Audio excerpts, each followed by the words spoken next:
Well, the winter weather is starting to show up in some of those counties she was talking about. That has schools in 3 counties sending kids home right now, and that includes Madison County. News 13's Aaron Adelson is live in Mars Hill. What kind of weather are you seeing there, Aaron? Well, we've got the heaviest flurries that we've seen all morning right now. The school buses just left Mars Hill Elementary just probably 2 minutes ago. They decided to let out early. The school district said they'd just rather be safe than sorry. They have seen snow in the higher elevations. This is the heaviest we've seen here today. The DOT says they're keeping a close eye on the conditions. They're changing kind of rapidly. Nothing was falling for a while. Now we're seeing flurries, definitely some heavy winds. They've only treated the highways in the highest elevations, and they're kind of in a wait-and-see mode. We'll see what develops. Despite the lack of winter weather for most of the morning, a couple grandparents said they don't mind the extra time with their loved ones. I would really rather that they err on the side of caution, which, you know, I don't have a problem with it. I certainly don't want them to get a busload of children out there and something happen. Yes, if it's going to turn bad, and it looks like it is, it's what they need to do.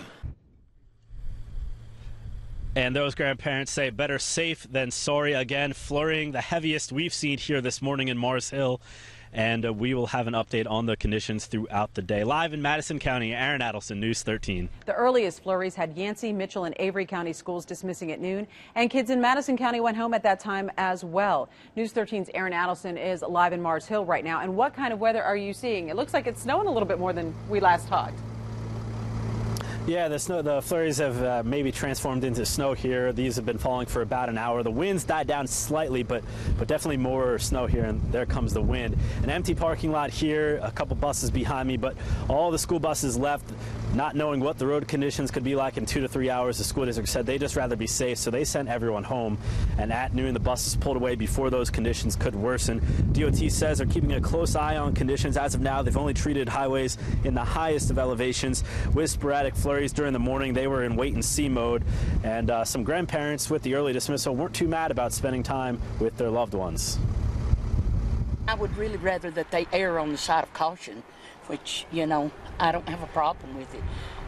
I certainly don't want them to get a busload of children out there and something happen. I guess if it's going to turn bad, and it looks like it is, it's what they need to do. And those grandparents say better safe than sorry. While this precipitation has been falling for about an hour, nothing's sticking to the ground. We don't see anything on any of the windshields here, but we're going to go and explore, and we'll see what we can find and show you what those conditions are like this evening at 5 and 6. Live in Madison County, Aaron Adelson, News 13.